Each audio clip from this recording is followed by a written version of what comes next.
por favor, me disculpen, no es mi intención de ninguna forma ofender a ninguno de los oyentes y les pido las disculpas de antemano. Sin embargo, pienso de que cuando abrimos la jaula que rodea nuestro cerebro y nos abrimos a nuevas ideas y posibilidades, eso nos da la posibilidad de poder seguir creciendo y aprendiendo. Sigo escuchando algunos micrófonos atrás, le agradecería por favor que lo pusieran en silencio. Muchas gracias. La charla de hoy, más que una charla, es una conversación respecto a lo que es el manejo post cosecha y los efectos de estos parámetros sobre la calidad y lo que son las condiciones de cosecha en la temporada que viene. Tenemos que entender que la producción, en este caso nuestro negocio de uva de mesa, es la finalización de una serie de eventos que están todos entrelazados, desde la temporada anterior hasta el momento que nosotros cortamos la fruta. Desde mi punto de vista, la post cosecha es la etapa más importante porque es la etapa en donde podemos corregir situaciones o podemos cometer errores que lamentablemente no vemos, no los sentimos y nos damos cuenta solamente que hemos cometido cuando ya es tarde, cuando ya estamos viendo que no tenemos racimos, cuando estamos pagando el problema.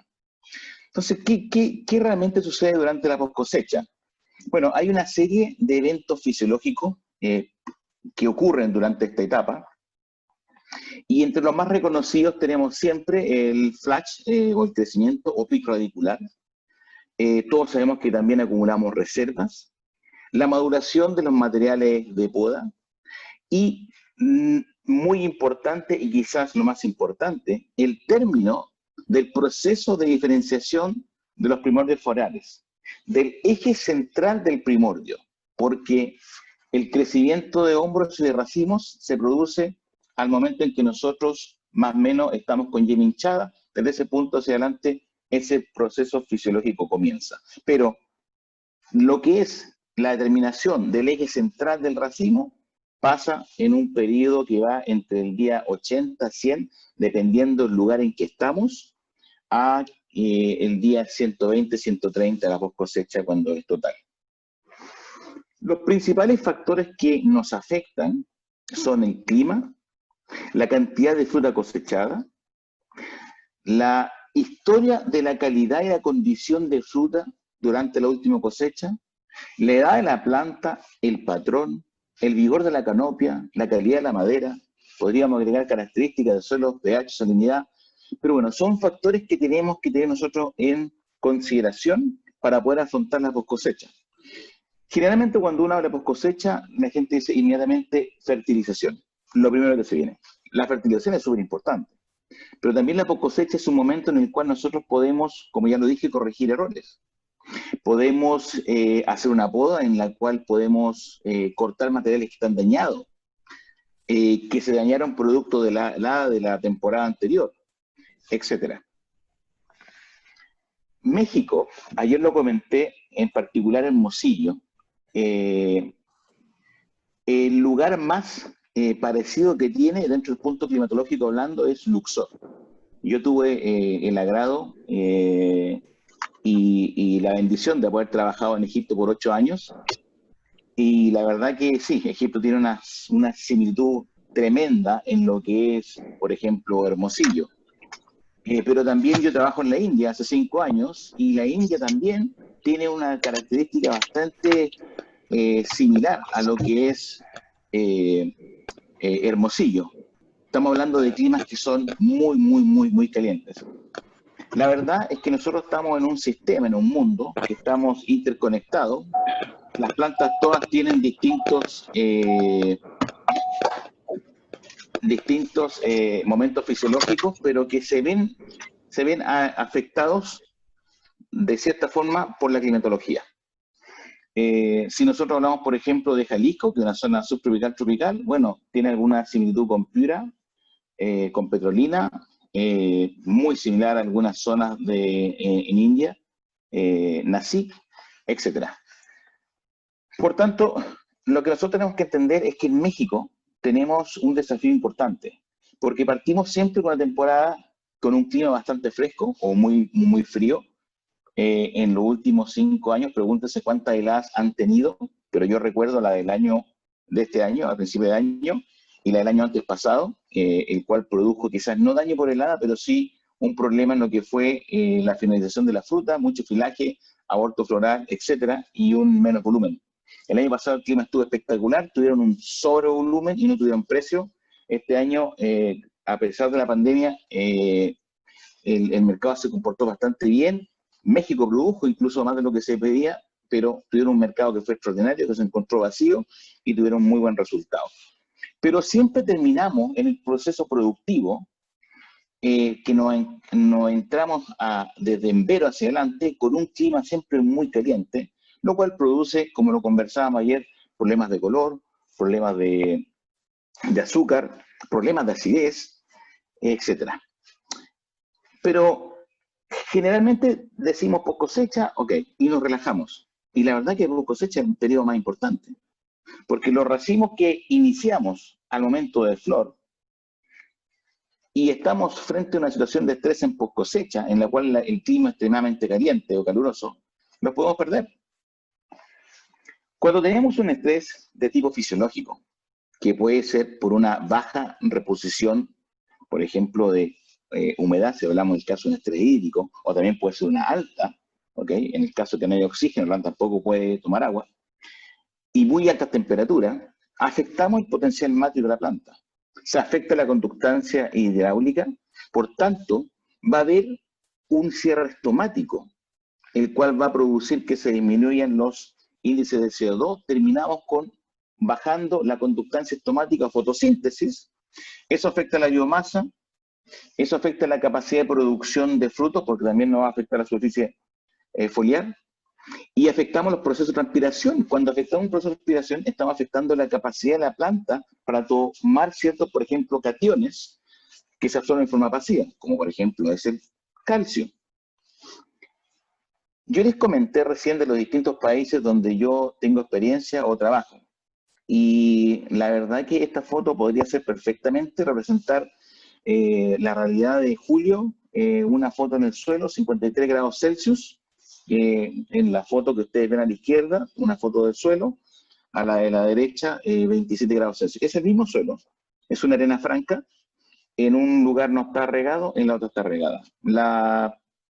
El error que cometí no haber sacado todas las fotos para haber puesto los termómetros de dos lugares, pero la verdad que la distancia entre ese punto, y si de hecho voy a poner aquí el puntero láser, en esta zona se ve algo de humedad. Es que desde este punto acá había ni siquiera 1 metro. Por tanto, el agua tiene un efecto de regulador térmico notable, y aquí podemos ver en esta diapositiva, en el gráfico, que la temperatura de yema de las plantas que están regadas versus las que no están regadas es aproximadamente 10 grados Celsius más. Por tanto, y en la foto lo podemos ver, en la foto nuevamente la misma situación, una planta que fue regada, a pesar de que el bulbo de riego tiene una distribución muy mala, tiene una temperatura notable de 8 grados Celsius menos que en la foto de la derecha. Por lo tanto, nadie puede negar el efecto termorregulación de la planta. Cuando tenemos un estrés, tenemos inmediatamente una producción, una síntesis de etileno. El etileno manda una señal a la canopia, se produce ácido abscísico y como resultados se nos cierran los estomas y entramos en un paro fisiológico. Tenemos que ayudar a la planta, porque la planta ha hecho, o la madre naturaleza ha hecho todo lo posible por ayudarnos. Nos da sistemas radiculares que son extraordinarios y son complejos, son muy inteligentes. La cantidad de pelos radicales que tiene la planta es básicamente pensando en absorber mayor cantidad de agua, facilitar que el agua entre.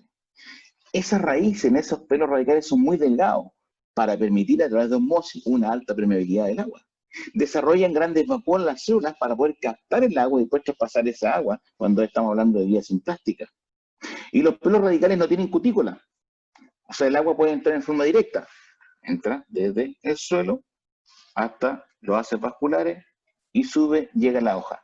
Pero, y aquí está un gran comentario y algo importante, y que ustedes podrían medir en sus condiciones, que si el estómago está cerrado o la planta entra en un proceso de paro fisiológico, no se produce la pérdida de vapor de agua y por tanto no se produce la tensión que necesitamos para que siga el agua fluyendo hacia arriba.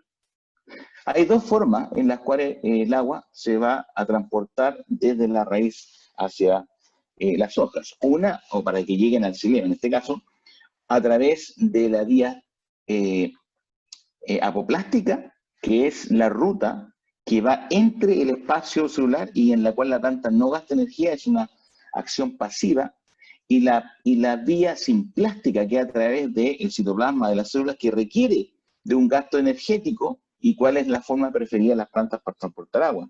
Entonces, si nosotros no manejamos lo que es el agua en forma apropiada, en un clima que es muy complicado como el que ustedes tienen en México, con suelos que tienen una baja capacidad de retención de agua, estamos afectando en forma directa la capacidad de la planta de acumular carbohidratos.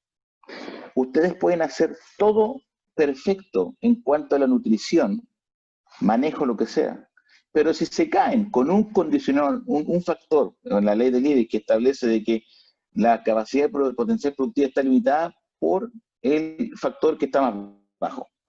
O sea, puede estar toda la nutrición perfecto, pero si el calcio está bajo, la producción se nos escapa por ahí. Si están todos nutricionalmente hablando correcto, pero estamos regando mal, tenemos un problema. Ahora, ojo, cuando uno estresa con agua, se tiende a estresar con agua, sobre todo cuando hablamos de arenas. Era un problema muy común en Egipto, es un problema muy común en Ecuador, es un problema muy común en Orange River, en Sudáfrica, es un problema muy común en la zona de Sangre, en India, que estamos hablando de suelos con una textura similar, arenosas, francas, suelo franco, franco-arenosa, ¿ok? En esos tipos de suelos, la gente tiende a regar básicamente porque dicen mucho calor, mucha agua. Pero resulta de que si nosotros extraemos todo el oxígeno del suelo, bueno, la planta no puede respirar, los estómagos igual se cierran y se entra un paro fisiológico igual. Y empezamos a pudrir raíces y el problema después es inclusive mayor, porque una planta con menos cantidad de raíces es una planta que puede defenderse de forma menor o en forma deteriorada. Hay una fórmula por ahí que se dice, y sería algo interesante que ustedes pueden medir con algunos instrumentos, dendrómetro y cosas por el estilo, que podríamos determinar cuánto tiempo la planta toma en recuperarse después de que entre en estrés. Lo que se dice, en términos generales, para todas las variedades, es que una planta que está en estrés toma 3 veces el tiempo que estuvo bajo estrés en recuperarse. Nosotros sabemos que las temperaturas críticas van a depender de la fenología de la planta. Pero si estamos hablando, por ejemplo, en post cosecha, la temperatura crítica va a ser 37.8 grados Celsius. A esa temperatura, la planta entra en un paro fisiológico, se cierran los estómagos y no trabaja más. Si tenemos 3 horas en el día sobre esa temperatura, debiésemos nosotros pensar de que la planta va a empezar a funcionar solamente 9 horas después de ese momento. Si nosotros decidimos regar durante ese momento, lo que hacemos es saturar el suelo, la planta no va a tomar agua y aumentamos el problema en vez de disminuirlo.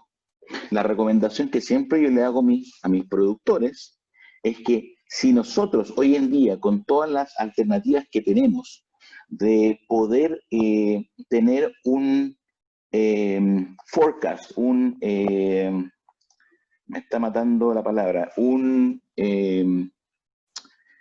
predicción a través de las páginas web, a través de nuestra estación meteorológica, a través del sistema que nosotros tenemos SWAT, nosotros podemos predecir cuándo va a venir una onda de calor. Lo dicen en las noticias. Si usted va a tener una onda de calor el día sábado, y usted tiene un suelo franco-arenoso o arena franca, usted tiene que llevar ese suelo a capacidad de campo, idealmente el viernes a mediodía, el viernes en la mañana, cosa que tenga el tiempo suficiente para drenar, para ventilarse y cuando la planta, o sea, perdón, tiene que regar, cosa que darle unas 18 a 20 horas para que el suelo drene y cuando la temperatura alta llegue, si la planta necesita tomar agua, hay la cantidad suficiente de oxígeno en el suelo para que la planta tome agua. Los coeficientes cultivos que están acá son una guía. Estos fueron hechos por el señor Gabriel Cele y estos son una guía para Chile. Utilicen los suyos, modifíquenlos, vean cuáles son los, en este caso, coeficientes cultivos que se adaptan mejor a su zona, pero trabajen con una unidad de medida, de manera de cuantificar la decisión y que la decisión no sea cualitativa. Una forma muy fácil de darse cuenta cuando una planta tiene un problema de estrés hídrico, si es que tenemos fruta es muy fácil, porque si nosotros medimos la temperatura de la fruta siempre, y si estamos regando bien, siempre la temperatura de la fruta va a ser mayor que la temperatura de la hoja o del ápice. Básicamente porque recordemos, la valla se cubre en un momento por pruina, que es una cera, y por tanto baja la tasa de respiración. Y por eso, al circular menos agua, no tiene el efecto de evaporación que tiene la hoja y por tanto la hoja, la canopia siempre va a estar más fresca. Pero si estamos viendo en post cosecha, y yo lo que siempre hago con mi termómetro láser, mido el brote en la base y después lo mido en el ápice. Cuando las temperaturas son iguales, hay un problema con el riego. Cuando la temperatura es mayor en el ápice que en la corona, es porque seguro que estoy regando mal. Estoy pasado en el riego o no tengo agua. Si yo riego mal, pierdo la capacidad de meter, por ejemplo, un catión tremendamente importante para el índice de, un factor de cosecha, que es la calidad de la fruta, la condición en este caso, y la firmeza. La tecnología hoy en día, estas slides se le agradezco al doctor Carlos Poblete que me la envió, y que es mi socio también en GTC. Hoy en día la tecnología nos permite hacer muchísimas cosas. Por ejemplo, acá en esta foto, con imágenes multiespectrales, hacen modelación y caracterización de la canopia, pero también de racimo. Entonces, con esto se puede calcular, hacer una estimación de cosecha en un proyecto que Carlos está trabajando y que como GTC es nuestro siguiente objetivo. Y en esta otra, que es maravillosa, lo que se hizo fue someter unas hojas, que están viendo ustedes acá, a imágenes hiperespectrales. El ojo humano puede ver aproximadamente ondas de luz o la luz visible de los 380 a los 750, 760 nanómetros. Después de eso viene el cercano infrarrojo y después el mediano infrarrojo. Bueno, estos fueron mediciones en banda de los 1200 milímetros y lo que se pudo observar a través de imágenes hiperespectrales, que además tiene una regresión muy buena, todos los puntos que están muy cerca de lo que es la línea de correlación, o sea, quiere decir que tiene precisión, es que las hojas que estaban con full riego o sin estrés, evidentemente presentan un mayor grado de reflectancia y por tanto uno sabe que la hoja está mejor.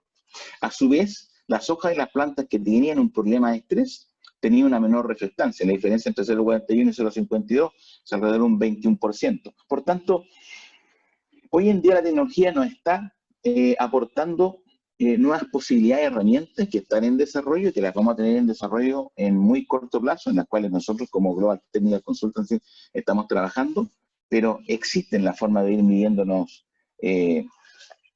para ver en qué situación nos encontramos cada día. Otro ejemplo, aquí una foto térmica en la cual se ven estos pimientos. La temperatura de los pimientos tiene alrededor de sobre los 34 grados versus la canopia que está alrededor. Temperaturas que fluctúan entre los 23 quizás a los 26 grados. ¿Por qué? Básicamente por el efecto de la evaporación de la transpiración, que a medida que el agua va saliendo y se va evaporando, va haciendo el efecto de enfriamiento. La nubosidad es un factor que también tenemos que nosotros tener en consideración en Hermosillo. Y no solamente porque cuando se nubla nos puede llover, no, básicamente porque lo hemos conversado antes. Y a pesar de que tengamos temperaturas muy altas, una planta se toma muy poco tiempo en acumular nitrógeno endógeno en forma de nitrato. Y si la planta por cualquier motivo no está creciendo, como puede ser el efecto de la alta temperatura, ese nitrato se puede acumular en forma de, va a pasarse de forma inorgánica a forma orgánica, de ahí tendría que, a través de una serie de procesos, llegar a ser un aminoácido. Pero si eso no pasa, se puede acumular y se puede intoxicar con amonio y entramos dentro de un círculo vicioso. Por tanto, si ustedes tienen semanas en las cuales va a estar cubierto, va a haber mucha nubosidad, no pongan nitrógeno o pongan menos nitrógeno, pónganle ojo a eso. La precipitación también es algo importante. Estas son las precipitaciones promedio de Hermosillo. De hecho, todos los gráficos que voy a mostrar respecto al clima en Hermosillo son de los últimos 10 años. Pero bueno, nos vemos acá que en el mes de julio, agosto y septiembre es donde tienen la mayor cantidad de lluvia en este caso.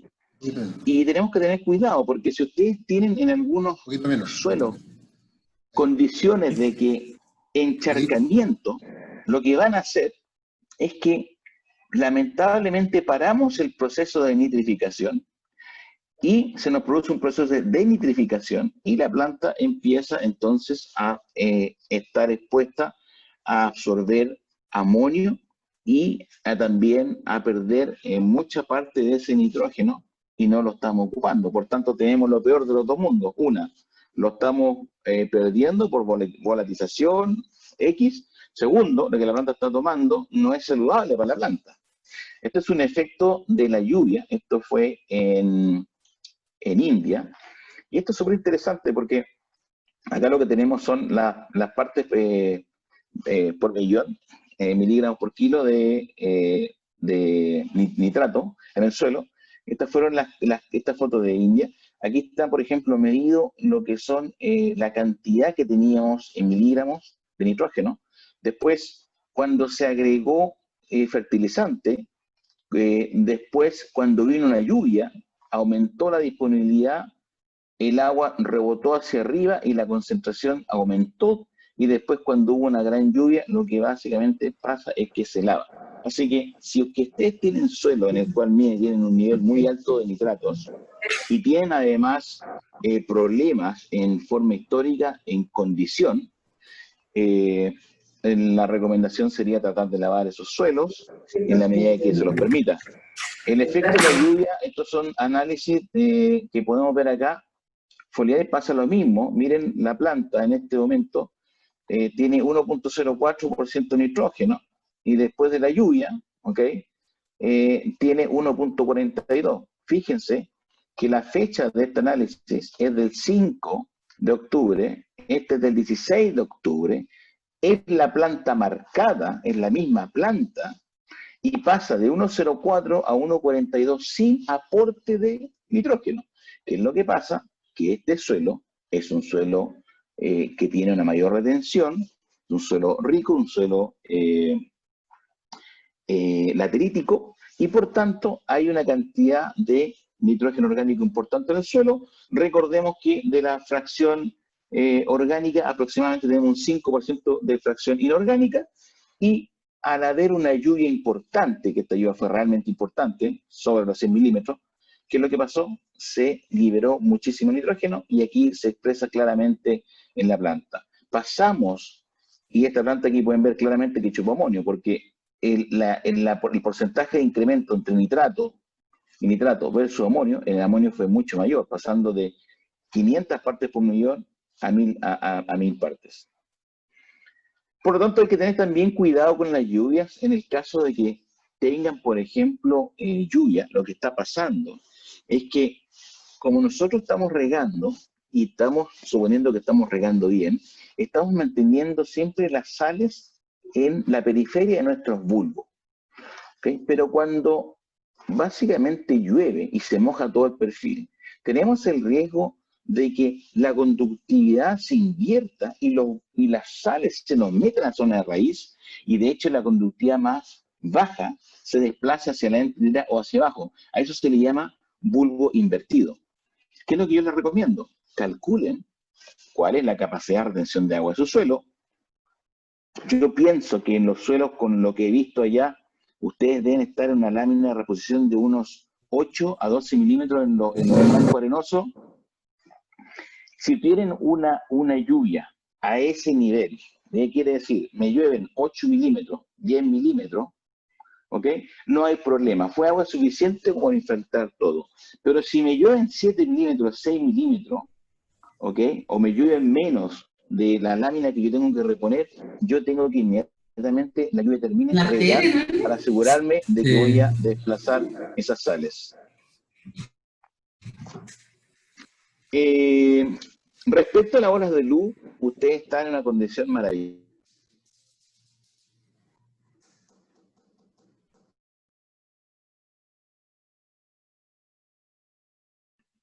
¿Aló, me escuchan? Listo, Rodrigo, Eh, adelante. sí, me pareció que estaba mute. ¿Hasta dónde me quedé? No, hace 2 segundos duraste el mute. Perfecto, impecable, gracias. Respecto a lo que es luz en Hermosillo, ustedes son realmente afortunados en México, un país maravilloso, a mí me encanta. Y creo que el clima también es extraordinario, a pesar de que es caluroso, tenemos la gracia que tenemos una cantidad suficiente de luz. Por tanto, si manejamos la canopia en forma apropiada, vamos a estar bastante bien en general en lo que es los procesos de diferenciación e iniciación, en los cuales la luz es vital para el tema de fertilidad y yema.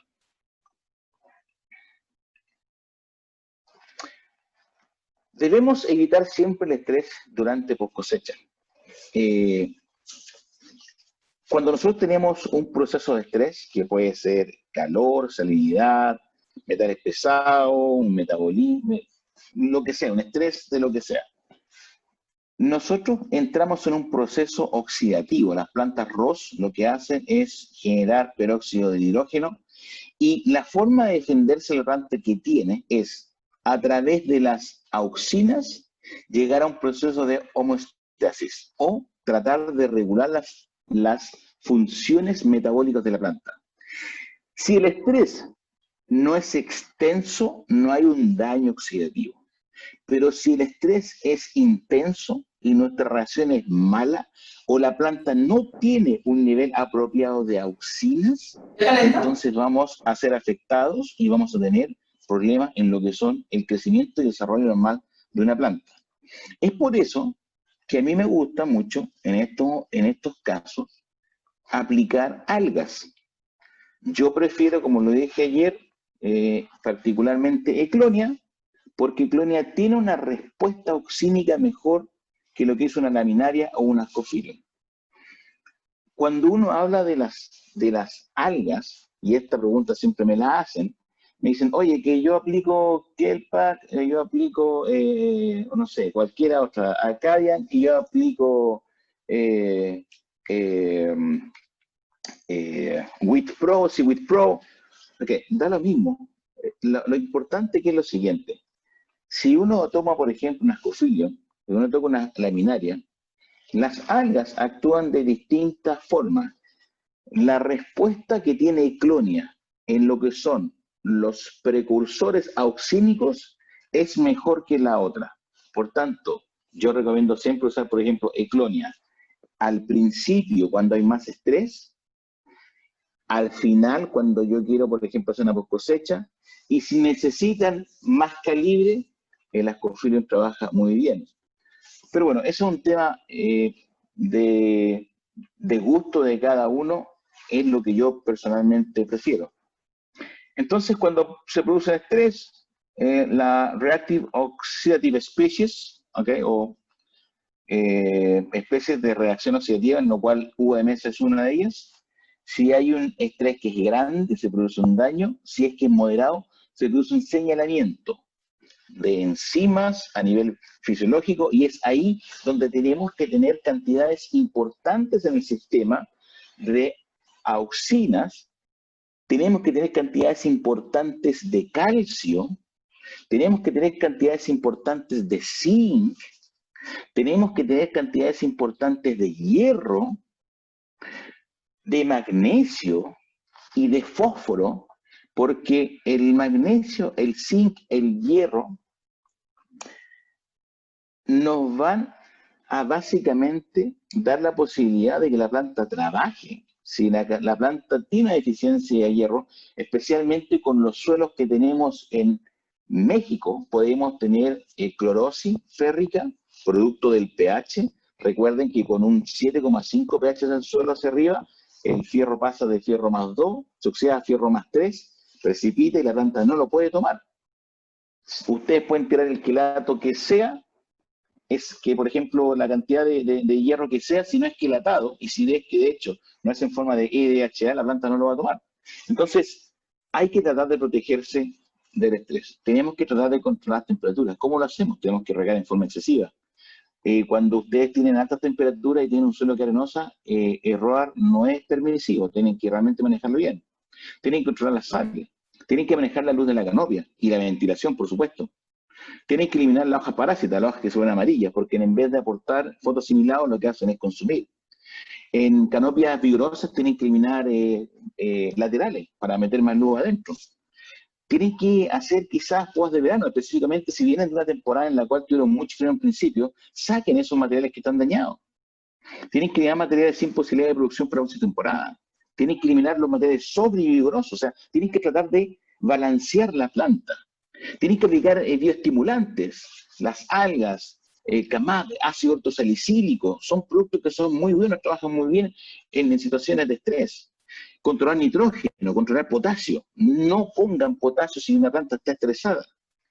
Ojo con el potasio, que puede ser beneficioso, porque el potasio se necesita, básicamente en la proporción que el calcio para la bomba de las células estomáticas, pero si nos pasamos también produce daño.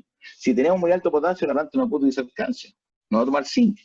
Entonces, tenemos que fijarnos en todos esos factores. Respecto a los productos que ustedes pueden utilizar, bioestimulantes, bueno, las sustancias húmicas trabajan muy bien en las sales, los extractos de algas trabajan muy bien con las que son las sequías, con los estrés de calor, de frío, con otros estreses de tipo fisiológico. Los productos de origen microbiológico trabajan bien con las sales, con la sequía, con la temperatura alto-baja. Proteínas hidrolizantes trabajan bien con las sales y con fisiológicos. Y la silica trabaja muy bien para estrés de sales y de sequías. El transporte de auxina es súper importante y hay dos formas. Una, difusión floemática. Este es rápido, pero es largo. O sea, estamos mandando auxinas desde lo que son hojas hacia abajo, hacia la raíz, para el desarrollo lateral de las raíces. Por tanto, si ustedes aplican precursores auxínicos, como las algas en forma foliar, lo que están haciendo es beneficiar este proceso. Las auxinas son súper importantes porque ayudan en la ruta fisiológica del calcio en la célula. Si no tenemos auxina suficiente, la planta no puede tomar calcio. Y si ustedes se dicen, ¿y cómo yo me doy cuenta de cuando una planta tiene deficiencia de calcio? Súper simple. Hagan una delicata y vean las raíces. Las plantas que tienen problemas de nivel auxínico y tienen problemas de deficiencia de calcio, tienen pocas raíces. Otra forma de transporte auxínico es intra y extracelular. Este es súper lento, pero es de corta distancia. Esto es el movimiento entre la célula, la vacuola, hacia adentro y hacia afuera. ¿Okay? Y son súper importantes porque tienen un efecto a nivel de embrionario. Cuando nosotros, por ejemplo, estamos en flor o estamos en cuajo, este es el transporte principal de auxina que tiene, que ocurre en ese momento. El desarrollo del tejido vascular es súper importante. ¿Okay? La filotaxia, que es básicamente la posición de las hojas, la dominancia apical y la morfogénesis de la raíz, fruto y la flor. Por tanto, si no tenemos auxinas, no vamos a tener buen nivel de calcio, no vamos a tener buen nivel de zinc. El zinc está directamente correlacionado con la síntesis de triptófano y ese con la formación de auxinas. Por tanto, es todo un círculo vicioso. O sea, tenemos nosotros que preocuparnos de cada uno de estos eventos. Aquí está la respuesta, y me adelanté antes de por qué me gusta la Eclonia. No porque vive en Sudáfrica hace 11 años, no tiene nada que ver con eso. Chile es simpático. En Chile yo creo que lo ocupan más Eclonia que lo ocupan los sudafricanos. Pero me gusta, básicamente, aunque sea más cara, lo tengo claro que es más cara, porque la Eclonia tiene brasenosteroides, tiene poliaminas, tiene fluorotaninos que son maravillosos, y tiene auxinas, pero toda esa mezcla Cuando se aplica un vegetal, produce una biorrespuesta mucho mayor auxínica. Y eso es lo que se ve aquí. Por tanto, cuando ustedes quieran hablar de un producto, da lo mismo realmente la concentración, porque la concentración de auxinas de la alga que sea, el género que sea, es súper baja. Pero es la respuesta que se puede medir, y si ustedes lo quieren hacer, se puede hacer. El ensayo vale, hay laboratorios, supongo que los laboratorios de Estados Unidos pueden hacer esto, pero está alrededor de los $5.000 el determinar el efecto. Que lo tiene que ser un laboratorio, por supuesto. El efecto de clonia es interesante porque tenemos variaciones esteroides. Los esteroides ayudan a la renovación tuburínico, mejor rendimiento, expansión celular, reduce síntomas de estrés, mejor enraiciamiento, germinación. Las poliaminas actúan en la germinación del crecimiento de frutos, televisión de membrana, tolerancia a estrés, etcétera. No voy a leer todos. Y esto que es algo súper desconocido, los fluorotaninos olecol, yo creo que es la estrella de clonia, que ayuda al crecimiento de polen, previene la degradación de auxina, que esto es maravilloso, incrementa los pigmentos fotosintáticos. Es por eso que, por ejemplo, y de hecho yo lo hago y le invito a ustedes a hacer unas pruebas, la aplicación en el momento de aplicaciones de crecimiento, nosotros estamos tirando una aplicación de 4 litros por hectárea de clonia aquí en Sudáfrica y tiene siempre bastante buenos resultados. Yo les recomiendo que también hagan esa prueba en México. Crecimiento, mejora el crecimiento radicular y ayuda a la germinación de las raíces. En el extracto de clonia máxima, lo que se encuentran son carbohidratos, el alginato, que es maravilloso, la laminarina, el fucoidán, el manitol. También tenemos macroelementos, en donde primordialmente el que más se encuentra es el potasio, con 2.500 a 7.500 miligramos por gramo. El nitrógeno es mucho menor, el fósforo casi nada. Los reguladores de crecimiento, bueno, hay auxina, citoquinina, oxitocinoides y gibberelinas también. Flutaninos, como le mencionaba, el fluoroquinolol, el lecol, aminas, poliaminos, ácidos orgánicos. Por tanto, las algas son muy completas. Es súper importante que ustedes entiendan y lleven un control importante de cada una de las etapas fenológicas de su cultivo para poder determinar cuál es la estrategia que van a tomar de manejo y específicamente, por ejemplo, en lo que es riego y fertilización.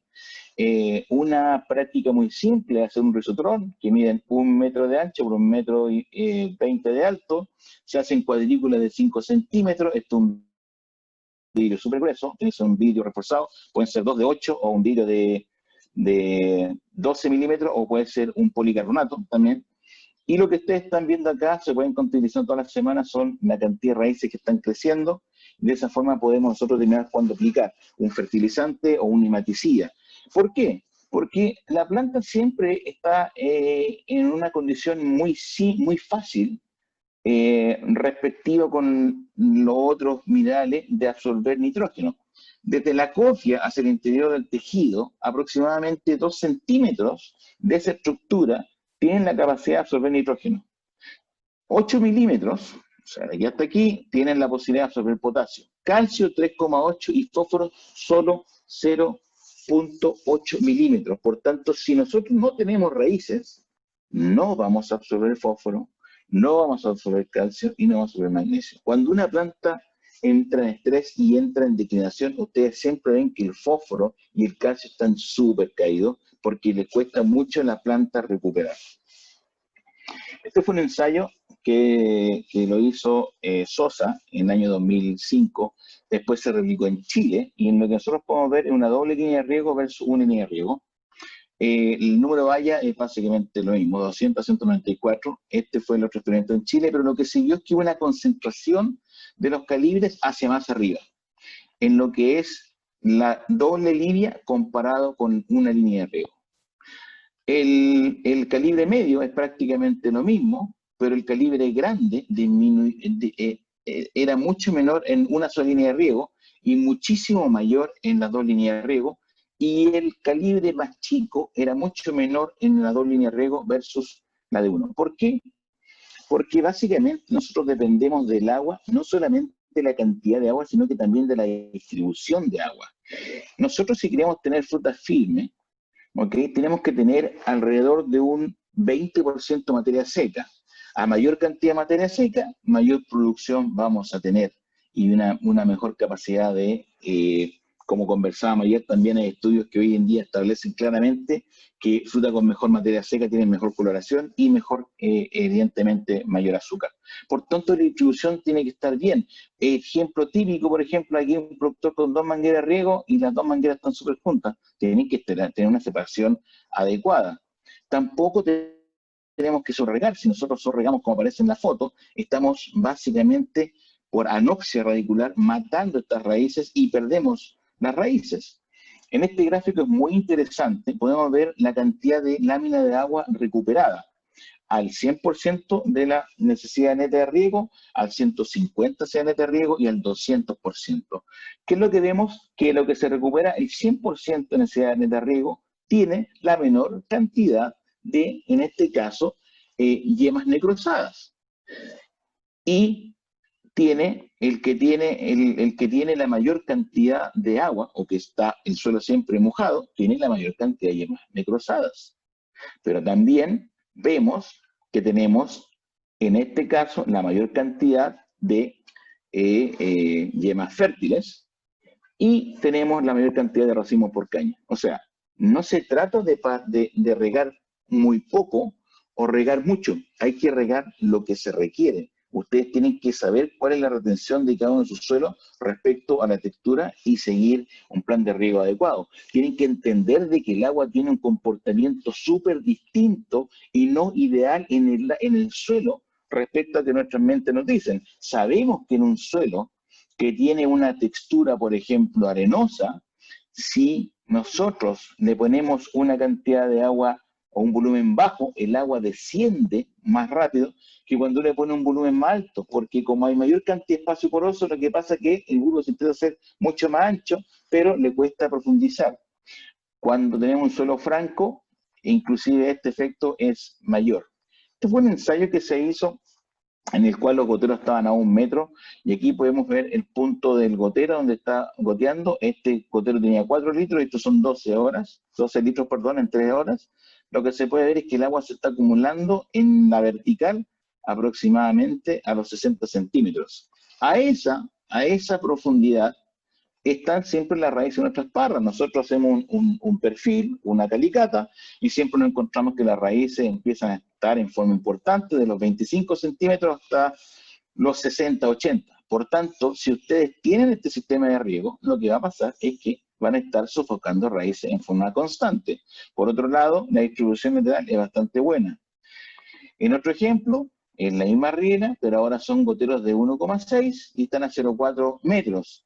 En este caso inclusive es peor, como la cantidad de agua en este caso es menor y este suelo era un suelo con mayor retención. ¿Qué es lo que pasa? El agua se va quedando arriba y la área efectiva, ¿ok?, para el crecimiento de la raíz se disminuye. Porque aquí sin duda que al menos un 40% de nuestro sistema radicular, si las raíces cubrieran esta área, estarían bajo una zona de saturación permanente. Por otro lado, arriba, los goteros que son de baja demanda y que están plantados a una distancia súper cerca, instalados súper cerca, como pueden ser 40 centímetros, producen una banda de riego arriba constante, pero como la cantidad de agua es poca, la expansión del bulbo en la lateral es muy poca. O sea, de hecho, a los 40 centímetros hacia los lados de esa línea ya está seco el suelo. Una doble línea de gotero, en este caso son 2 litros hora, y goteros que están a 1 metro, podemos ver desde arriba que aquí están los goteros en este punto, que tenemos mucho espacio de suelo seco, realmente se abre muy poco el agua. Cuando se riegan 7 horas, eso mejora, claro, le damos tiempo para que el agua empiece a irse hacia los lados. Recuerden lo que conversamos ayer, el agua entra, forma un poro, encuentra una resistencia física, o puede ser un cambio textural, se empieza a abrir en la lateral. Cuando se satura ese nivel de agua, baja un nivel más. Por tanto, lo que pasa aquí, al tiempo de riego ser mayor, el agua se expande en la lateral.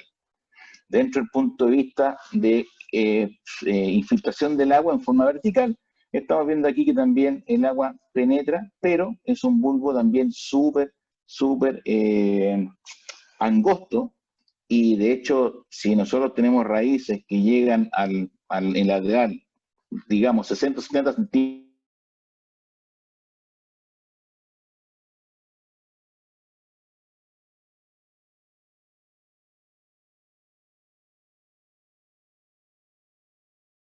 tienen que manejar el tiempo de riego. En este caso, con un tiempo de riego de 7 horas, ese mismo sistema, la humedad y la distribución del agua mejora en forma notable.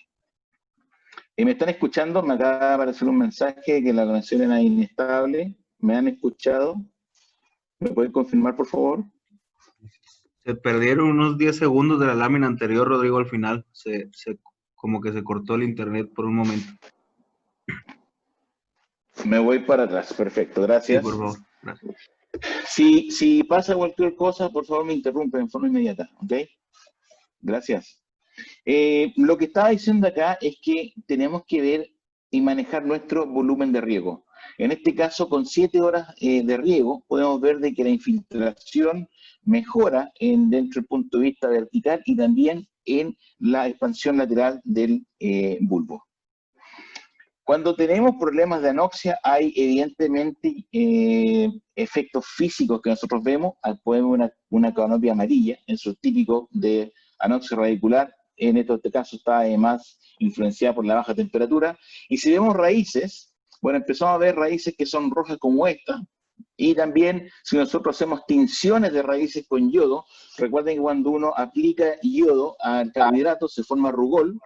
Rugol es una sustancia negra, por tanto, si no se ve todo negro, quiere decir que en esas áreas no está conduciendo. Esta raíz está muriendo. Pueden ver de que yo creo, si uno ve un porcentaje de lo que aquí está café, quizás el 40% de la raíz está conduciendo y el resto se está muriendo. Las diferencias de suelo son súper importantes. Este es en México, y esta es una sonda de capacitancia que yo ocupo, que es muy precisa, Steven Waters, muy buena. Y bueno, como pueden ver acá en la textura, esta arena franca, aquí tenemos 2.28, estos son metros cúbicos, es decir, 280 litros por 1000 litros de suelo. Y en este caso, en un suelo de textura franco-arenosa, tenemos 403 litros por 1000 litros de suelo. En los dos casos, el agua estaba pasada y el productor seguía regando. Si yo agarro ese dato y lo pongo en una tabla y digo, ok, para regar yo y no sacrificar raíces, tengo que siempre estar en la fracción que me queda entre lo que es capacidad de campo y permanent wilting point. Si usted hace un análisis de suelo, ellos le pueden decir cuál es la capacidad de campo. Ustedes podrían determinar cuánto tiempo se demoran, pero se pueden hacer también pruebas físicas. Pero si yo tomo esos valores, en la arena franca, que era de 0.28, yo estoy en la zona aquí de exceso de agua. La planta no puede tomar agua a este nivel porque no hay oxígeno en el suelo. Lo único que yo hago es gastar electricidad, gastar fertilizante, además si que están fertilizando en esa época, y provocar un daño tremendo a la planta no lo va a tomar. En este otro caso eran 0.403, si no me equivoco, en el franco arenoso, peor, o sea, tampoco. Para regar debiésemos estar a este nivel. Yo considero que un 25% de la reposición de la, a ver, no sé cómo traducir, management allowance deficit, eso es de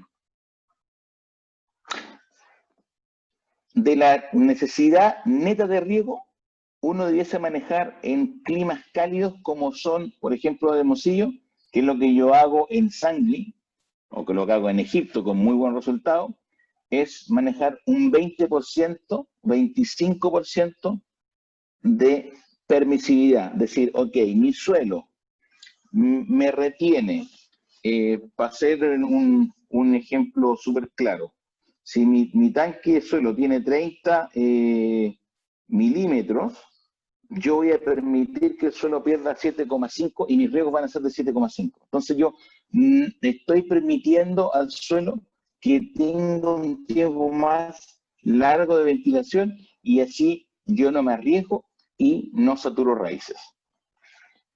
Este es un ensayo muy importante, muy interesante, que lo hizo un destacado grupo de investigadores en Chile. Y esto es interesante que cuando ustedes ven esta información digan, ah, no, esto es Chile y esto es México. Estos resultados o esta situación pasa básicamente lo mismo en Sudáfrica. Nosotros lo medimos en India, pero lo medimos en forma cualitativa. Hicimos un ensayo, pero no realmente no hubo un seguimiento. Creo que esto es algo tremendamente interesante.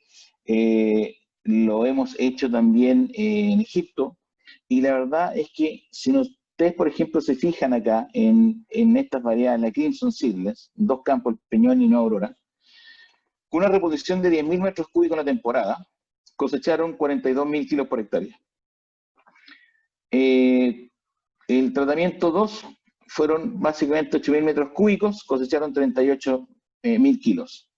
Ok, perfecto, sí, se produce mayor fruta con un mayor volumen. Sin embargo, la mejora en producción es solamente de un 11% versus un 26% más de agua que se ocupa. Agua, energía, y 6 fertilizante, y vamos siguiendo con el gasto. Por tanto, no es económico. Evidentemente que la eficiencia del riego es mucho menor, porque se gastó más agua para lo que se produjo. En la Crimson, en el tratamiento aquí, que son 11.000 metros cúbicos, 9.000 metros cúbicos, 7.500 metros cúbicos, pasa básicamente lo mismo, pero inclusive la diferencia es menor. Solamente 4,6% más de producción y un 27% más de agua perdida. En el caso de la Flame, bueno, pasa algo contrario. El tratamiento de 8.000, o sea, en este caso 11.000 y aquí 8.000, produjo un 11% más que este otro. O si lo queremos seguir la misma lógica anterior, el riego que tuvo mayor volumen produjo en este caso un 11% menos. Y en la Thompson Seedless, básicamente, hay una diferencia o una producción solamente de una mejora de un 2% con la mayor cantidad de riego. El agua es un factor hoy en día escaso. Ustedes están sufriendo con el agua en la zona del Hermosillo en forma tremenda. Están viendo que los pozos se están secando. Esto es algo que ustedes tienen que hacer. Tienen que darse el trabajo de cuantificar esto y determinar cuál es la eficiencia por metro cúbico por tonelada de fruta. Debiesen saberlo. Y las personas que lo sepan debiesen compartirlo, porque el agua es un bien común. Si se le acaba el agua al vecino, usted puede estar contento un par de años, 5 años, pero se le va a acabar igual. Por tanto, esta información hay que compartirlas. ¿Qué pasa cuando nosotros llegamos a la cantidad de fruta exportada? Aquí la situación cambia, porque podemos ver claramente de que es el experimento o el tratamiento número 3, el de 8.000 metros cúbicos, el que produjo mejor cantidad y mayor cantidad de fruta exportada. En el caso de la Thompson, que es una variedad blanca, antigua, que se quema por el sol, ¿ok? No hay diferencia significativa. De hecho, con 6.000 ya no hay diferencia significativa con los otros tres. Entonces, ojo, cuidado, no tenemos que sobreregar. Ayer también lo vimos en la presentación, que bajando un 20% en lo que es la reposición de la lámina neta desde envero a cosecha, se obtenían los mejores resultados. Mi conclusión es de que la planta reacciona mucho mejor en cuanto a una reposición de agua, a quedarse un poquito más corto que más largo. Estar en este punto en la cual siempre vamos a dar la cantidad de agua que nosotros necesitamos a la planta, bueno, vamos a hacer lo que nos va a dar la mayor cantidad de reservas, pero si cometemos un error, lo vamos a pagar caro. Si nos pasamos con el agua, le aseguro que la planta acumula menos reservas a que si nos quedamos un poco más corta.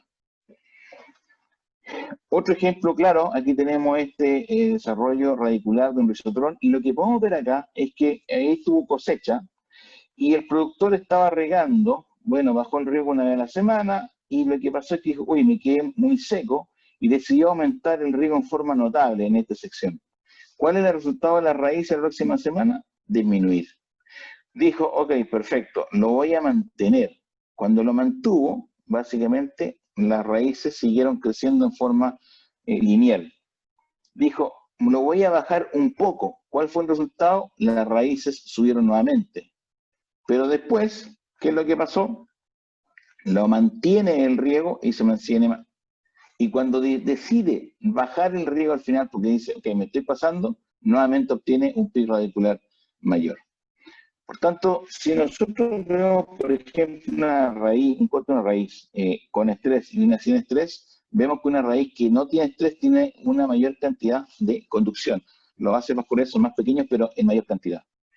Es súper importante mantener una cantidad de agua apropiada entre la relación de contenido volumétrico medio de humedad del suelo versus la conductancia sistemática. Si tenemos una humedad del suelo adecuada para una textura determinada, vamos a tener una mayor conductancia estomática, lo que se traduce en una tasa fotosintética más alta y vamos a acumular mayor cantidad de carbohidratos. Si tenemos un riego eficiente, las raíces van a estar siempre dentro de una zona húmeda en la cual siempre va a ser más seco arriba y más mojado abajo, más seco en el medio y más mojado en la periferia. Lo mismo va a pasar con las sales, van a haber menos sales arriba, más abajo, menos sales bajo la línea de gotero, más sales entre la hilera. Pero si el riego lo disminuimos, es ineficiente, estamos regando menos de lo que necesitamos regar, estamos dando riego muy corto, muy seguido, nosotros invertimos ese riego y hacemos que las sales se nos metan dentro de las raíces, se achican los bulbos y afectamos evidentemente la capacidad de la planta para acumular fotoasimilados. Ya lo dije, cuando se produce un estrés, lo primero que pasa es que se produce etileno, el etileno manda una señal, se produce ácido abscísico a nivel del conjunto de células de los estomas. El estoma básicamente se cierra porque se produce una baja en el pH y básicamente la planta entra en un paro fisiológico. Es súper importante este proceso porque nosotros necesitamos tener un proceso de transpiración para poder meter calcio en el sistema. Si la planta transpira, lleva agua con calcio en forma pasiva hacia el xilema, hacia los órganos. Y el calcio es súper importante en todas las funciones, inclusive en el proceso de cierre estomático. Una planta que está sometida a niveles de salinidad más alta, evidentemente es una planta que va a crecer menos. Esto es el típico síntoma de estrés hídrico. Vemos que los ápices se empiezan a secar y la planta se para. Cuando producimos etileno, como producto final producimos ácido oxálico. Si tenemos altos niveles de nitrato, el nitrato lo que hace es inhibir la capacidad de la enzima ácido oxálico oxidasa. ¿Y qué es lo que pasa? Se produce más ácido oxálico, se produce amonio, y la planta, para defenderse, lo que hace es movilizar el calcio que tienen las vacuolas para rodear ese ácido oxálico y se produce oxalato de calcio, que es un producto el cual después la planta no puede utilizar calcio y la planta pierde uno de los cationes divalentes que son importantes en la fruta y que son los responsables junto al magnesio de unir las cadenas de péptido y de esa forma darle la textura a la suela. Ojo con la temperatura del suelo, esto es India, 43,2 grados Celsius, esta temperatura fue medida a 40 centímetros de la superficie. Así que hay que regar bien. Cuando nosotros hablamos de los fertilizantes, y yo le hago una pregunta para que ustedes piensen en este momento, les pregunto, ¿qué situación es mejor? O sea, a ver, no tener agua por una semana o no tener comida por una semana. Bueno, es súper simple. Si ustedes no comen y son un individuo normal, debiesen sobrevivir alrededor de 20-21 días. Y si es que, por ejemplo, no tienen diabetes, por supuesto, si son una persona normal. No me refiero normal, sana. Me refiero que ser sano. Normal para mí significa ser sano. Si tienen una enfermedad, ya no van a resistir ese tiempo. Y en el caso de las plantas, el 96% de lo que son los tejidos son constituidos por carbón, oxígeno e hidrógeno. El agua aporta 2 de esos a la planta. El 3,5% del resto son el resto de lo que son los macro y una muy pequeña parte de la solo 5%. Por tanto, es súper vital el poder manejar en forma integral el manejo de la planta, y yo creo que lo más importante es regar bien. Si nosotros regamos mal, da lo mismo la cantidad de kilos de fertilizante que pongan y la planta que se gasten. El resultado va a ser malo. Va a dar lo mismo la cantidad de regulares de crecimiento que ustedes apliquen. La fruta va a ser débil o el calibre se les va a quedar chico. Entonces es súper importante manejar el agua bien porque, como yo les explicaba recién, el calcio ingresa a los tejidos en forma pasiva. Segundo, si ustedes están aplicando calcio tarde, están perdiendo plata. Por tanto, la aplicación de calcio en este momento en cosecha y a principio es súper importante. Pero seamos sinceros, fertilizantes con calcio, ¿cuántos tenemos? No tenemos mucho, ¿ah? Tenemos calcio lino sulfonado, que es muy bueno, calcio esquelatado, muy bueno, pero son todos caros. Tenemos nitrato de calcio que es más accesible, pero tenemos que manejar la planta con un nivel de nitrato apropiado para poderlo poner. Segundo, si tenemos un clima frío, eso nos va a retrasar la posibilidad de poner nitrógeno, porque si pone nitrógeno al principio, va a tener filaje. Entonces, ¿qué es lo que hago? El calcio debiésemos ponerlo en la condición de México, poner gran cantidad de calcio en post cosecha. Cuando la valla se empieza a cubrir con la cera, con la pruina, se pierde la tasa de respiración, porque si no el fruto se deshidrataría. Por tanto, ya prácticamente no entra calcio. El calcio lo necesitamos, ¿ok?, junto al magnesio, el potasio y la fosforotocenina para poder degradar el azúcar y poder hacer un ciclo que sea positivo a través del glutamato y poder producir proteína. Pero si no tenemos niveles de calcio, potasio y magnesio adecuados, vamos a producir putrescina, la planta entra en un círculo vicioso y vamos a generar amonio, la planta se va a intoxicar y la planta se va a poner amarilla. Cuando están partiendo, había un término muy antiguo que se llamaba la fiebre primavera. Bueno, eso no es nada más que una intoxicación por amonio inducida por las bajas temperaturas, un paro fisiológico y generalmente atribuido también a exceso de riego en un inicio. El calcio es súper importante porque el calcio, ¿ok?, es el que activa los procesos, por ejemplo, fisiológicos vitales, participa en todo lo que son el crecimiento del vegetal, pero además activa procesos como son el cierre y la abertura estomática.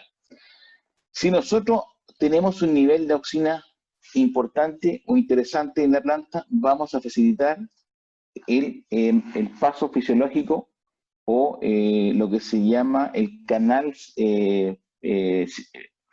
fisiológico de calcio. Yo recomiendo aplicar, cuando se aplican aplicaciones de calcio foliares, nuevamente ocupen algas, ocupen alguna auxina. La ruta metabólica del nitrógeno nítrico en este caso, partimos de nitrato, molibdeno, cobre, nitrato reductasa, producimos nitrito, luego eso pasa al nitrito reductasa, producimos amonio. Si tenemos temperatura, si tenemos crecimiento, si tenemos carbohidratos, y la glutamina sintetasa, vamos a pasar a potasio, magnesio y calcio, producimos aminoácidos y después proteínas. Si no tenemos esto en balance, vamos a volver a acumular amonio y entramos en un ciclo tóxico. Si eso pasa en un inicio, bueno, vamos a tener una oxidación severa, ¿ok? Se reduce el ácido ascórbico 60-60% y se nos muere la yema principal. Esto estamos hablando de eso en un inicio. Pero ojo, la yema compuesta en este momento se está diferenciando. Y si nosotros tenemos una oxidación en este momento, se nos están muriendo y se nos muere la yema compuesta o se nos afecta, estamos reduciendo el número de racimos o estamos reduciendo la calidad del racimo. Tenemos que manejar la sombra. Aquí un ejemplo súper interesante en el cual se midió el nitrato en un plot en donde se hacía una desbrota en forma constante y en la otra en la cual se puso una malla de Rachel y no se hizo desbrote para simular sombra. Miren la diferencia en lo que es acumulación de nitrato endógeno. 3 veces más donde hay sombra y 6 por 5, 30, 6 veces más en lo que es racimos débiles, acuosos o con palo negro. Si ustedes tienen problemas de exceso de nitrato y amonio, falta de zinc, bajo fósforo, bajo calcio, van a tener problemas de carbohidratos y van a empezar a ver que tienen cargadores en este momento, ¿ok? Que los van a ver como esto, madurando en una sección y siempre quedándole parte del cargador que no madura. Este cargador no tiene una cantidad de carbohidratos suficiente como para poder llevar a cabo una brotación o dar la cantidad de energía que la yema necesite para brotar. Por tanto, son materiales que debemos eliminar.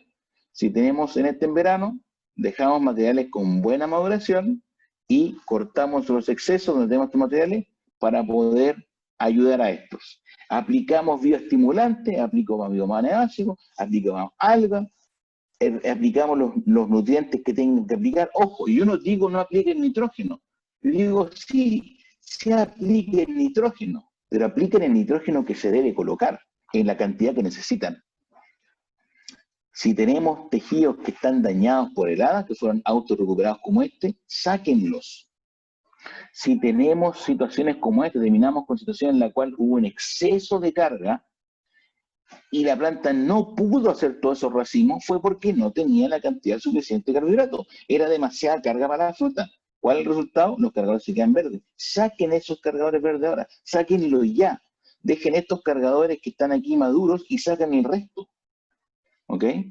Saquen estos materiales, porque si no, estos materiales que están aquí, en vez de aportar a la acumulación de carbohidratos, lo único que van a hacer es sustraer la ecuación. Este es el primer parrón de Thompson plantado en Chile. Se plantó el año 1952. Esta foto es del año antes pasado y 16 kilos menos por lo menos hasta la cuarentena del día de hoy. Don Alfonso Provence y mi amigo don Alfonso Peladito Momber, para que los conocen. Este campo, esta parcela que gracias a Dios se salvó del aluvión, sigue produciendo 3.000 cajas de 8,2 kilos. Lo repito, 3.000 cajas exportadas, 8,2 kilos, fue plantado en 1952 y no hay ningún truco. El truco es trabajo duro, buen manejo y mucha poda, mucha renovación.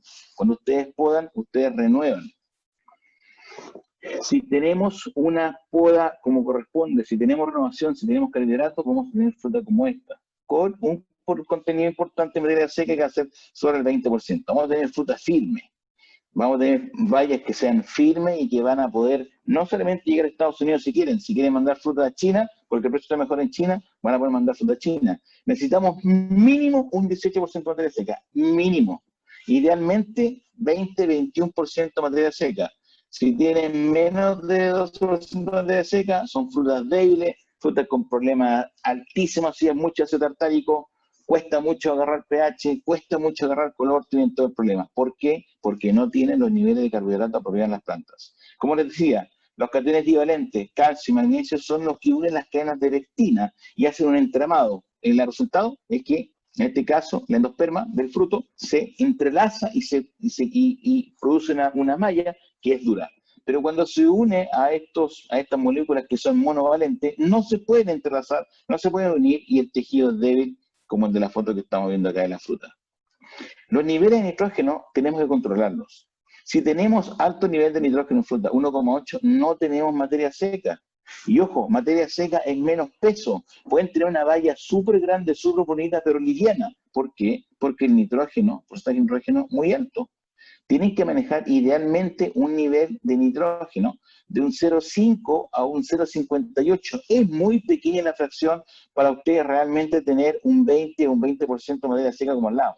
Hay que hacer un muy buen trabajo para estar en esta zona, pero estoy seguro que ustedes lo pueden lograr, porque son excelentes productores. Conocen su campo, solamente tenemos que medir más. Nuevamente, ¿qué es lo que pasa aquí con el calcio? Bueno, el calcio se absorbe en forma importante hasta más o menos los 6 milímetros, de ahí empieza a cubrir por pruina, entonces solamente empieza un efecto de después dilución. Y eso es lo que pasa, mientras el potasio se sigue acumulando, el calcio desde el punto que se llega en verde definitivamente se empieza a degradar. Aquí tenemos la concentración de calcio en valla, ¿ok? En la cuaja, y cuánto terminamos cuando está madura. ¿Okay? Por tanto, si van a aplicar calcio, Aplíquenlo temprano, aplíquenlo ahora en post cosecha. No se esperen la temporada porque van a llegar tarde, van a llegar por la siguiente temporada.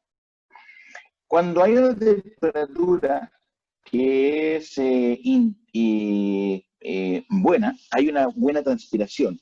Y el nivel de calcio en la valla mejora cuando mejora la tasa respirativa.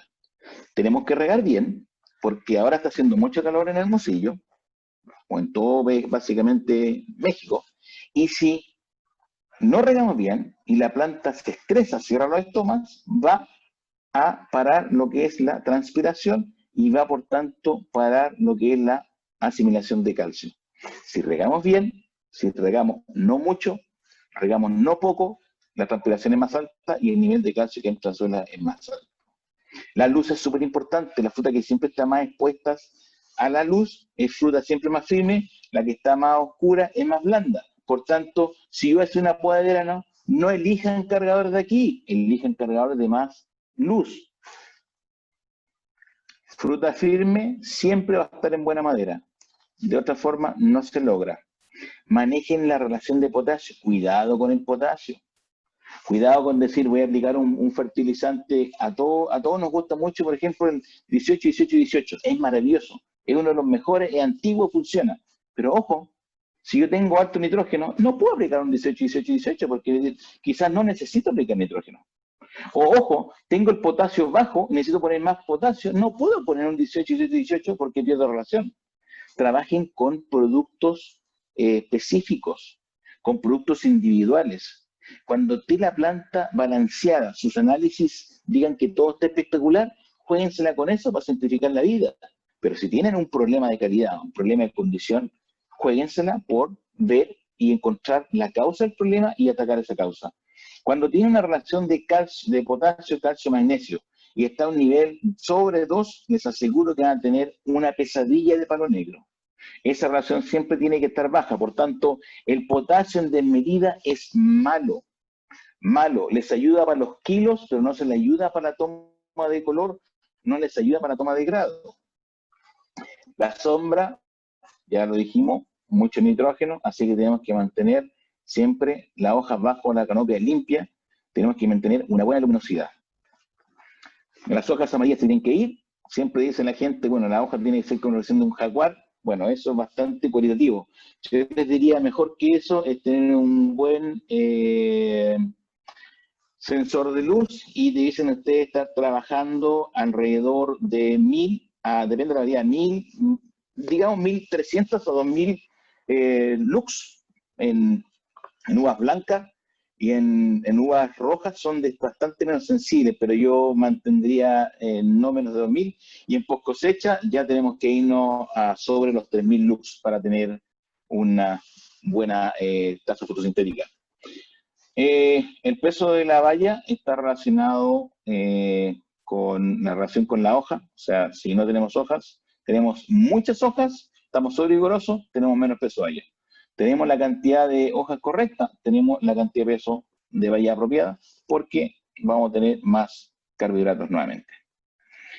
En la nutrición, los puntos que debemos considerar son la extracción de la cosecha, reportes de calidad y condición de la fruta, por favor consideren esto. Si tuvieran problemas de color este año, si tuvieran problemas de toma de grado, consideren eso. El grupo varietal, la variedad, el patrón, proyección de cosecha de la próxima temporada, cuánto quiero producir, el vigor de sus plantas, la condición de la planta, textura del suelo, pH, suelo, temperatura, forma de aplicación, etcétera. El que ustedes quieran agregar. El nitrógeno, el fósforo, el calcio y el zinc son muy importantes por cosecha, todos sabemos por qué, pero bueno, básicamente nitrógeno, todo lo que es crecimiento, fósforo, energía, producción de raíces, calcio, ya lo dije en nuestra presentación, actúa básicamente en todo el proceso fisiológico. El zinc, sin zinc no podemos tener básicamente producción de auxina interesante, por tanto afecta dentro de lo que es el crecimiento. Esta es una distribución de nutrientes por fenología y bueno, y yo creo que está bastante adecuada para un clima en el cual no hace frío en la temporada en el principio. ¿Ok? En un clima tropical podría ser. Pero, ¿y por qué lo puse? Porque, bueno, porque lo importante es que si ustedes ven una tabla, no es mirar la tabla y hacer lo que dice la tabla, no, es hacer lo que corresponde en la zona de ustedes. Y si ustedes parten con una temporada que es fría y ponen un 40% temprano, les aseguro que sobre todo con las variedades nuevas se sobrerralean o van a tener problemas tremendos de lo que son problemas de condición. Pero en lo que sí en todas más o menos andan bastante bien es en la fase 4.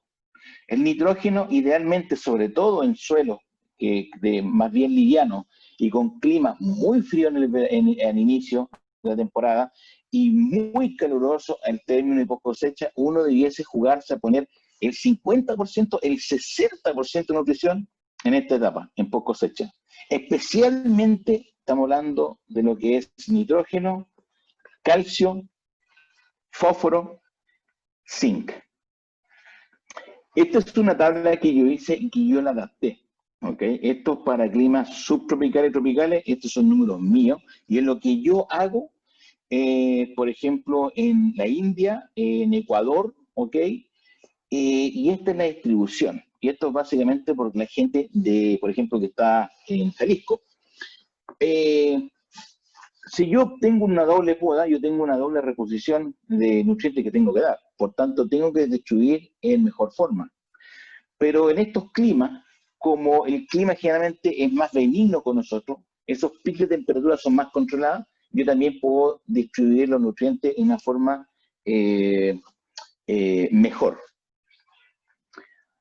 Estos son datos súper interesantes y dije, ¿qué es lo que pasa? Voy a ver números. Bueno, mira, estos son análisis foliares. Esto es Jalisco, Hermosillo, o sea, estos dos somos México, y este es Nashik, India, a muchos kilómetros de distancia. Y los análisis foliares se parecen muchísimo.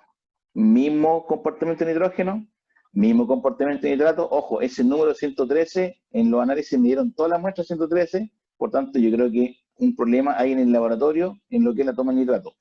Pero los nitratos, los amonios, o sea, si tengo 1300, tengo un problema. Si tengo 3000 y tanto, tengo un problemón. Fósforo, similar. Potasio, similares. Calcio, similares. Magnesio, similares. Sodio, similar. Manganeso, súper alto. Es algo que yo he visto ya. Cuidado cuando pongan foliares.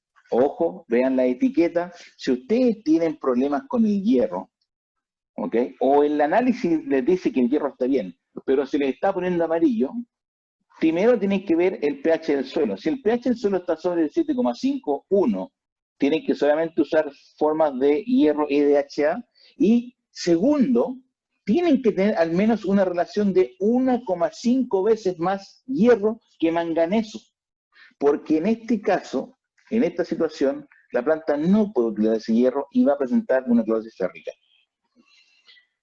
El zinc pasa lo mismo. Si el zinc no está básicamente a la par con este, pasa exactamente lo mismo y la planta en este caso no puede acumular zinc y la planta no crece. Si veo las relaciones, la relación nitrógeno-potasio está bien, no creo que haya ningún problema de hongo que pueda ocurrir acá, pero el potasio-magnesio está horrible, o sea, está tremendamente alto en estos tres cortes y de hecho fui informado en su tiempo de que había algún problema de calidad.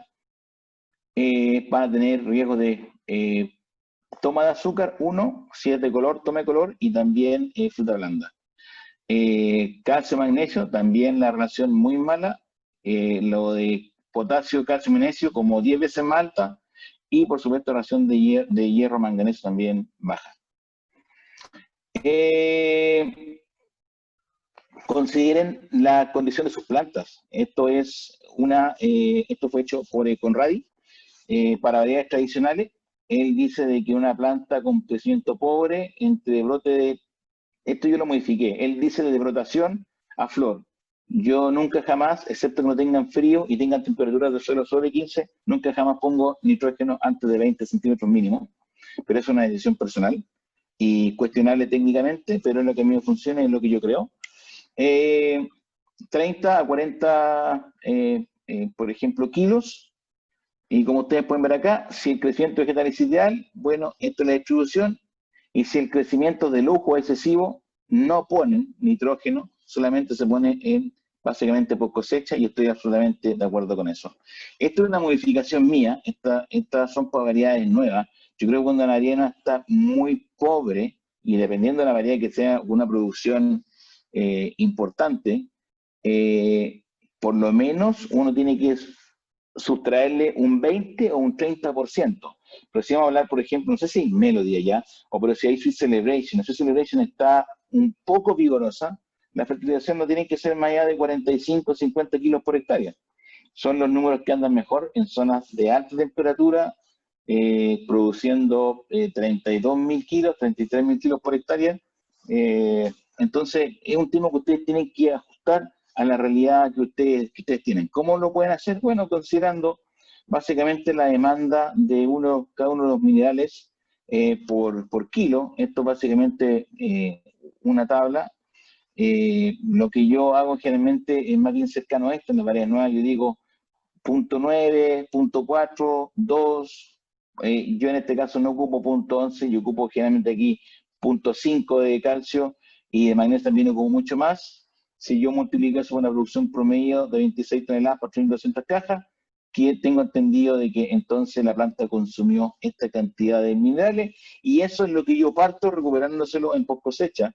Si necesito más, bueno, yo aplico estos factores, y de esa forma yo básicamente llego a una nutrición en la cual siempre me veo fijo en las relaciones, que esté a la par y que tenga una cierta significancia y estén de acuerdo con lo que yo estoy viendo en los análisis de hoja. Yo recomiendo hacer análisis de hoja, interpretar los análisis de hoja a la realidad que ustedes tienen, hacer un seguimiento nutricional, porque es la única forma en la cual ustedes puedan realmente llegar a manejar nutricionalmente un campo. Esta otra tabla de lo que son los elementos extraídos en órgano, y yo lo que hago, estas tablas yo las hice, estoy trabajando con estas tablas para México. Esto es nitrógeno y esto es fósforo, esto es un cliente, y lo que estamos trabajando aquí es para que tratar de estar con nuestra nutrición entre estas dos líneas. Por supuesto, esta es la etapa 1, vamos a ir viendo cómo son los kilos, cómo es la producción, y vamos a ver si esta línea la subimos o la bajamos dentro de un punto de vista técnico y una predicción personal. Ya estamos terminando, y bueno, ¿qué es lo que hacemos? ¿Fertilizantes foliares o al suelo? Una pregunta típica. Me dicen, Rodrigo, ¿qué hacemos? ¿Tiramos foliares o tiramos al suelo? Bueno, depende. Primero, hay que considerar que la temperatura de la rizósfera, o en el suelo, donde están las raíces, siempre es más estable que la tropósfera. La tropósfera parte a nivel del suelo y termina aproximadamente 20 kilómetros de altura. Por tanto, si hay clima cálido, la planta se estresa, cierra los estomas, baja la tasa de transferabilidad, y por tanto, ¿qué es lo que pasa? Si yo tiro un foliar y no tiene una acción sistémica o movimiento translaminar, estoy perdiendo esa aplicación. Bueno, ¿cómo lo puedo superar? Bueno, aplicando siempre noche. Si van a tirar foliares en la zona, en México, en Sonora, apliquen de noche, sin duda. Nunca apliquen de día, sobre todo en estas temperaturas. No pueden aplicar con más de 25 grados Celsius, si no pierden la plata. Pero yo prefiero aplicar vía del suelo, nitrógeno, fósforo, potasio, calcio, magnesio, hierro al suelo. Y en el caso del hierro, insisto, quelatos. En el caso de pH alto, calcio, también quelatos. La planta toma súper bien magnesio, súper bien potasio, el fósforo aplicado, además cuando tengo un flash radicular. El zinc, el manganeso, el cobre, yo lo pongo también vía riego si no tengo problemas de pH, y si no, bueno, hago aplicaciones foliares o hago las dos. Cuiden la relación de hierro-manganeso, que sea en medio de 1,5 para evitar tipos de problemas. Ustedes tienen que tratar siempre de apuntar a tener materiales con este tipo de comportamiento. Les explico nuevamente: cuando el azúcar de un carbohidrato entra en contacto con yodo, produce rubor, y eso es negro. La sustancia entonces de color negro es un indicativo de carbohidrato y por tanto de conductividad o de conducción de sus vasos vasculares. Si tienen tejidos como estos, quieren decir de que no tienen carbohidratos, pero además no tienen conducción. Y esto les va a llevar en 2 o 3 años más, además, a desarrollar enfermedades de la madera. Muchas gracias por su atención, por su tiempo, a las personas que estuvieron ayer y hoy día. Y por favor, estoy disponible a cualquier pregunta que quieran hacer.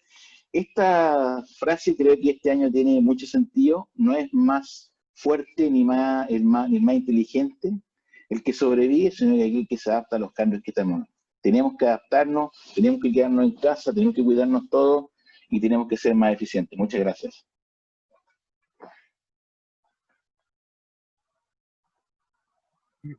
Gracias, Rodrigo.